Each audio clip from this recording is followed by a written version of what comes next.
కాంగ్రెస్ పార్టీలో కష్టపడి పనిచేసే నాయకులకు కార్యకర్తలకు సరైన గుర్తింపు ఇవ్వడం లేదని కాంగ్రెస్ పార్టీ రాష్ట్ర మత్స్యకార విభాగం ఉపాధ్యక్షులు లంకె ఫకీర్ రాజు పేర్కొన్నారు. కాకినాడ మహాలక్ష్మి నగర్ లో గల స్వగృహంలో ఏర్పాటు చేసిన మీడియా సమావేశంలో మాట్లాడుతూ సుమారు 30 సంవత్సరాలుగా కాంగ్రెస్ పార్టీ కోసం కష్టపడితే ఈ ఎన్నికల్లో తనకు కాకినాడ సిటీ నియోజకవర్గం సీటు కేటాయించలేదని ఆవేదన వ్యక్తం చేశారు.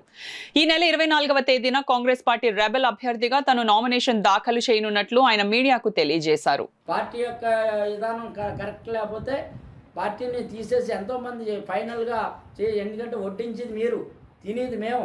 అందుకని మీ చేతుల్లో ఉంది. ఇప్పటికైనా సరే పార్టీ మీరు టికెట్లు మార్చండి, కష్టపడ్డ వాళ్ళు నమ్ముకున్న వాళ్ళకి ఇవ్వండి.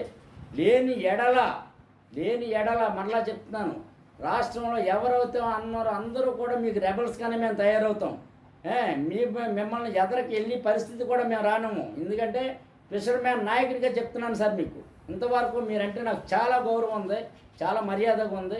ఇంటికి వచ్చిన చాలా హుందాగా మాట్లాడేవారు.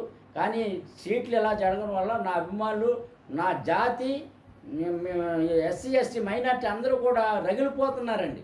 అందుకని నా అభిమానులు, నా కార్యకర్తలు, నా పెద్దలు, మరి మిగతా కులాల వారి పెద్దలు కోరిక మేరకు నేను ఈవేళ ఒక నిర్ణయాన్ని తీసుకున్నాను. నేను ఈవేళ కాంగ్రెస్ రెబల్గా నేను రేపు 24వ తారీఖు 10:30కి నేను నామినేషన్ను మున్సిపల్ ఆఫీసులో నేను వేస్తున్నాను. మరి ప్రజలారా అందరూ కూడా ఇదే ఆహ్వానం. మీరు అందరూ కూడా తరలి రండి. ఈ యువకుడిని, ఈ విద్యావంతుని, ఈ లంకే ఫకీర్ రాజు అలియా సెల్ఫీ రాజుని ఎల్ఐసి రాజు గారు అంటారు, నన్ను అత్యధిక మెజార్టీతో గెలిపించి కాకినాడకి ఎనలేని సేవలు చేస్తాను. ఇప్పుడున్న ఇద్దరు కూడా ఎలాంటి వాళ్ళు అంటే మీకు తెలుసు. అందరూ జనాలు నేను చెప్పవసరం లేదు. నేను ఎవరిని విమర్శించడం తెలుసుకోలేదు. ఎందుకంటే నా పని నేను చేసిపోతాను.